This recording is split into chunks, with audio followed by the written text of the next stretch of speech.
L'autisme n'est pas une pathologie. Il n'y a donc pas lieu d'en guérir. Et qui plus est, il y aura de plus en plus d'enfants et d'adultes avec cette caractéristique jusqu'au jour où il n'y aura plus que des êtres qui seront autistes. Alors dans la vidéo d'aujourd'hui, je vous propose d'aborder cette problématique de l'autisme sous 5 angles pour mieux comprendre ce que cet état induit et avoir une compréhension plus en profondeur de ce qui se joue réellement à l'échelle spirituelle. Puis un message des guides sur cette problématique particulière de l'autisme. Alors bonjour Stéphanie, bienvenue sur la chaîne Les Pansements de l'âme, une chaîne pour t'accompagner sur le chemin de guérison de ton âme. Alors les éléments de cette vidéo ont été canalisés à l'appui des archives akashiques. Donc je partage ce que j'ai reçu, j'invite chacun à faire preuve de discernement et d'exercer son libre arbitre. Et vous pouvez, si vous le souhaitez, liker cette vidéo pour l'algorithme, vous abonner et surtout activer les notifications. C'est parti! Alors, premier axe, qu'est-ce que l'autisme et que se passe-t-il pour l'être concerné? Alors d'abord d'un point de vue physique. Alors l'autisme, il traduit une chimie et un métabolisme du corps qui est différent. C'est un corps qui est vivant mais sous une forme différente. En réalité, c'est une évolution quantique de l'être. Le changement, il est de même nature que l'essence et le diesel qui sont deux moteurs mais de technologies différentes. Et d'un point de vue spirituel, l'autisme est une étape de transition de l'être humain dans une évolution plus large de forme de vie sur Terre. Plus réceptif, plus empathique, plus en interconnexion avec son environnement. C'est en quelque sorte un être amplifié dans sa sensorialité, c'est-à-dire les 5 sens. Alors suivant les individus, c'est-à-dire les enfants ou les adultes qui sont concernés, le sens amplifié n'est pas nécessairement le même. Sinon, cela ferait trop d'un point de vue sociétal actuel. Pour autant, pour les êtres concernés, c'est déjà particulièrement difficile.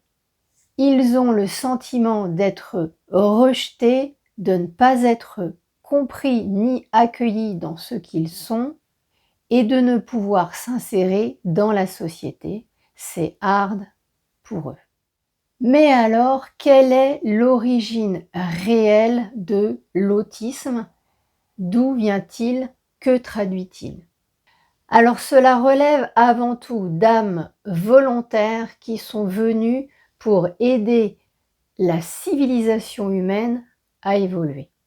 Cela traduit donc l'aide extérieure apportée à la Terre et les êtres qui vivent à sa surface.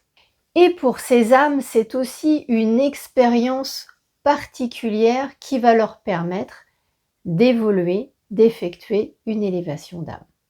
Alors lors de l'arrivée de ces âmes dans le fœtus, elles reçoivent une programmation qui est différente des êtres humains standards qu'il pouvait y avoir jusqu'ici sur Terre.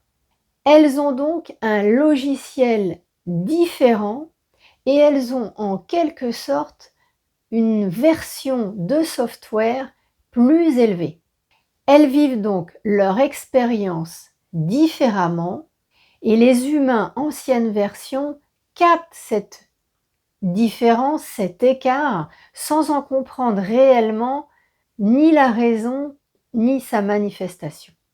Et certains êtres sont dans des versions beaucoup plus poussées que d'autres créant alors un fossé majeur, insupportable pour les êtres humains dits standards. Alors je poursuis, sachant que mes questions étaient formulées avant, et donc elles peuvent être étonnantes au regard du début de la vidéo. Alors pourquoi autant d'enfants et d'adultes autistes? Eh bien parce que le monde change et que c'est inéluctable. Il y aura de plus en plus d'individus avec cette particularité et avec des manifestations de plus en plus poussées, jusqu'au jour où il n'y aura plus que des êtres autistes. Et ensuite, une autre forme de vie commencera à apparaître également avec une phase de transition. Et ces futurs êtres, ils seront plus dans le cœur, ils seront plus dans l'être, c'est-à-dire le fait d'être, d'être dans le vécu, hein. Et le volet avoir ou faire sera quasi inexistant. Donc finalement, plus il y aura d'autistes, plus cela signifiera que le changement planétaire s'opère. Le processus, il est puissant, il est engagé et il est inéluctable. Alors, accrochez vos ceintures, ça va pulser. Alors à la question, est-il possible de guérir de l'autisme ou tout du moins d'en réduire les symptômes? Eh bien non, ce n'est pas le but, ce n'est pas une pathologie comme on l'a vu.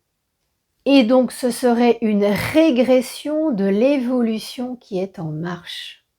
Donc accueillir cet état et ses caractéristiques est la meilleure attitude à avoir. Conscientiser que ce sont les êtres les plus adaptés au monde de demain, jusqu'à ce qu'un autre changement de paradigme s'opère, et là on est dans quelque chose de très lointain. Alors, à l'échelle planétaire non, mais à l'échelle humaine, oui.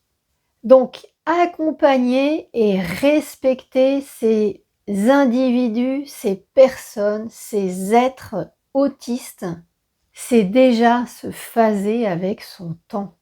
Les rejeter, en avoir peur, cela va freiner le processus d'évolution. Alors, à vous de jouer. Beaucoup d'individus ont ce qu'on appelle des symptômes autistiques sans pour autant être diagnostiqués autistes. Que faut-il en comprendre? Alors en réalité, ce sont des êtres intermédiaires entre l'humain d'avant, l'humain standard, on pourrait dire, celui qui était commun dans les années 60-70, et les enfants de maintenant ont quasiment tous des troubles autistiques plus ou moins marqués. Ce sont les enfants que l'on appelle HPE, TDAH, etc. Alors si on fait une représentation en fait graphique, on avait donc l'humain standard. Ensuite, on a une zone de chevauchement à partir des années 60-70 avec beaucoup d'êtres intermédiaires qui apparaissent, avec toujours l'humain standard qui est présent. Et depuis les années 2000, on va dire, dans ces eaux-là, où en fait on a un fort développement en fait des êtres autistes qui apparaissent, et donc à un moment donné, on aura l'être humain standard qui disparaîtra, oui, il n'y aura plus oui, en réalité, il n'y a déjà plus de naissance d'êtres humains standard. Il n'y a que des êtres intermédiaires ou autistes en fait qui naissent. Alors ça, suivant la manifestation des symptômes, du coup ça apparaît plus ou moins. Et puis, il y a un moment donné, ces êtres intermédiaires il n'y en aura plus, il n'y aura que des êtres autistes, et plus tard commenceront à apparaître des êtres nouvelles versions pour encore évoluer de paradigme. Quel est le message des guides concernant l'autisme? Alors, les guides nous disent que porter ce message au plus grand nombre est capital à une évolution plus harmonieuse de l'humanité. il y aura nécessairement des freins, mais cela va cheminer progressivement. Alors les animaux, et notamment les animaux de compagnie, ils sont là pour nous aider dans ce processus d'évolution collectif, même si pour eux, ce choix d'incarnation est particulièrement peu confortable. Alors les guides, ils nous disent de nous serrer les coudes entre êtres intermédiaires et de venir aider, d'être en soutien des êtres autistes. Lâcher les peurs par rapport au changement de paradigme, puisqu'il est bon pour l'humanité et pour nous individuellement également. Donc c'est une expérience qui est riche d'enseignements. Ils nous disent d'œuvrer en confiance et sans culpabilité, en nous remerciant de nous avoir offert ce cadeau qu'est l'incarnation terrestre. Nous sommes soutenus dans l'invisible et ils nous disent courage et abnégation. Alors voilà pour aujourd'hui sur ce sujet tabou qu'est l'autisme et qui nous concerne donc au premier chef, que cela soit directement ou indirectement. De nombreux parents sont en difficulté avec leurs enfants qui ont des syndromes autistiques lorsqu'ils ne sont pas diagnostiqués autistes. Donc n'hésitez pas à partager cette vidéo, même si elle nécessite d'avoir tout de même une ouverture spirituelle pour pouvoir la comprendre, mais je trouve que ça déculpabilise énormément les parents et ça déculpabilise également pour soi-même lorsqu'on est concerné. Donc l'autisme n'est pas une pathologie, en réalité, c'est simplement le symptôme de l'évolution de l'être humain. Alors merci à vous et à très vite.